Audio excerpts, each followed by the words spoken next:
Hi there, Steve Kaufman here. How do we get to speak in a language? I'm sure those of you who have been following my YouTube channel and who have read my blog and are on Link realize that I believe that input-based learning is very important.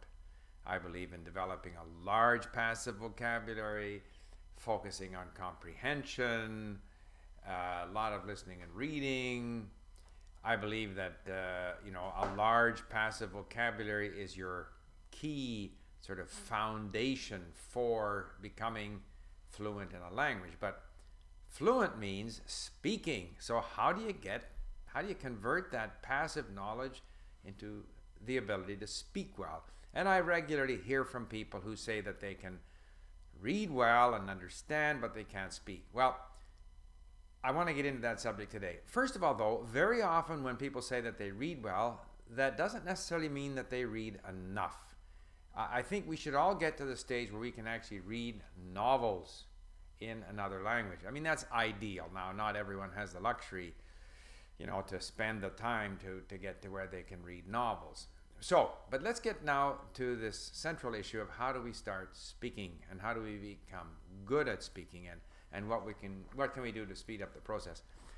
First thing is you have to kind of be willing to break through what I call the stupidity barrier.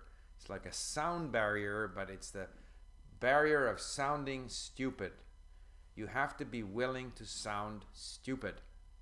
And you sound stupid more to yourself than to the person listening to you, because you're aware of the fact that you're mumbling and mangling the language and not speaking it as well as you would like, and not, your thoughts and the feelings aren't coming out the way you would like, and it's kind of discouraging.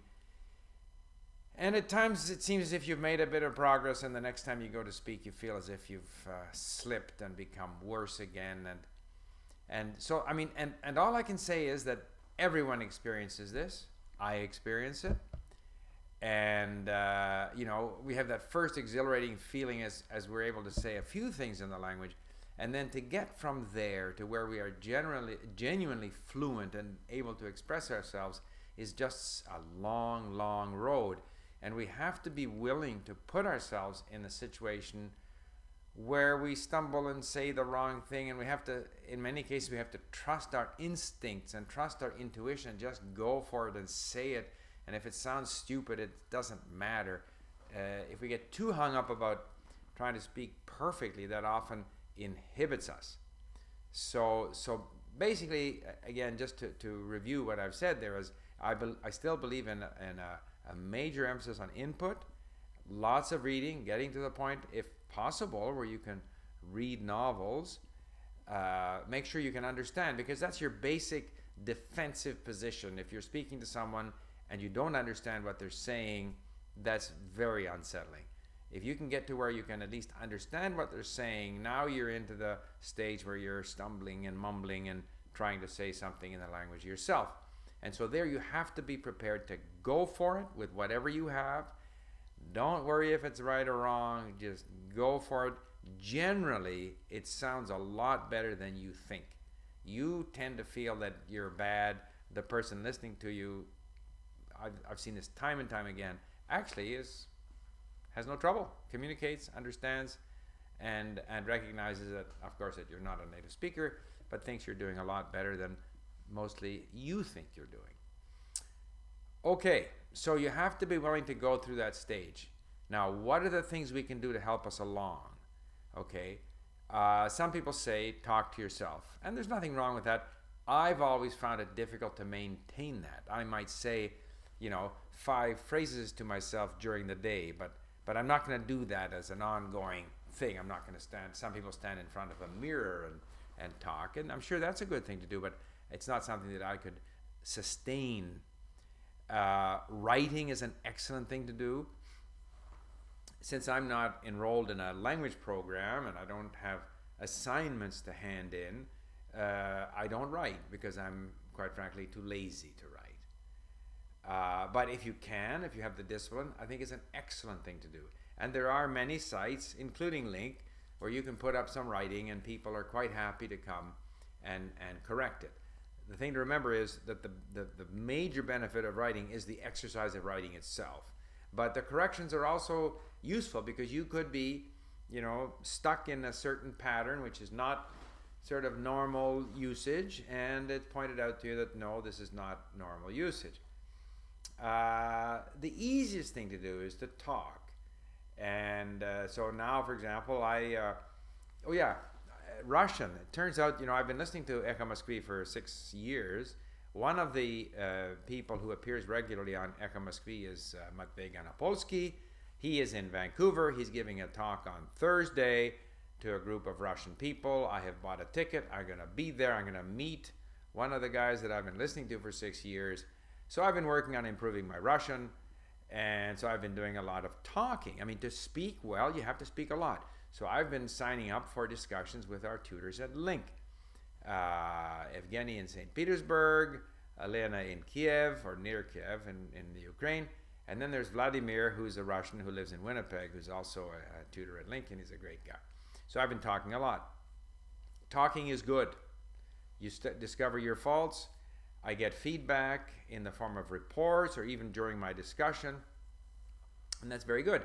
As an example, I was used to saying, потому что, because, in situations where, in fact, in Russian it's not because, it's поскольку, it's more like, or так как, etc. is more like since rather than because, and in different circumstances, some of these connecting words are used differently, which Vladimir pointed out to me, which was very useful. Now, one way of getting instant feedback, which I've started doing, and I just mentioned it to you, and that is I had in the past experimented with using Google Translate to get sort of an instant translation of what I'm trying to say.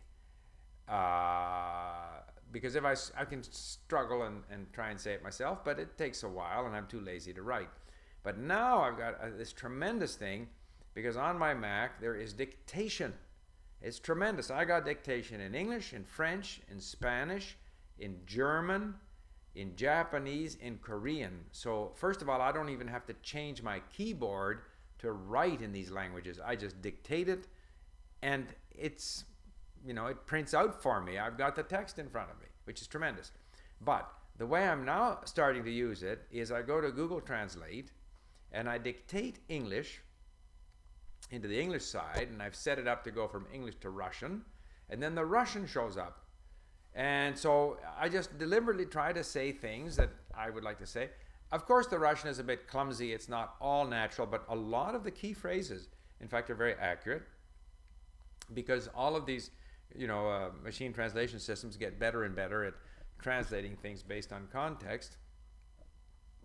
I'm sure it's better for some languages than for others, but for Russian it's really quite good. So then I take the resulting, whatever I have, said, which has been converted into Russian, I take it, I import it into Link, I save some of the key phrases, I can still remember what it was that I had wanted to say. So in a way, it's a way of speaking, or at least picking up on some of these key phrases that you need to speak. In other words, turning something that you wanted to say in English into Russian. So, that's just a minor thing. The main thing is just to do a lot of talking. So, to summarize on this whole issue of how we get to speaking, some people say you should speak from the beginning, which is fine if you have lots of time. I have an hour or so a day, most of it while driving my car or exercising. I can't surround myself with people with whom I can speak Russian. So I prefer to focus on a lot of input activity to build up my familiarity with the language, as I've said many times, read, save words on Link and stuff like that. But now that I want to speak Russian better, ultimately I have to speak more. And when I speak, I just let it all hang out and go for it. And when I go to listen to Matvey Ganopolsky on Thursday, and there will be lots of Russians in the room, and I expect to engage in discussions on politics or life in Canada, and I will just let it all hang out, and I'll get my cases wrong, and I'll get my whatever verbs wrong, and it won't matter. And the more I can expose myself to that kind of situation, the sooner I will improve. So there you have it. Just a bit of a take on getting to speaking. Thank you for listening. Bye for now.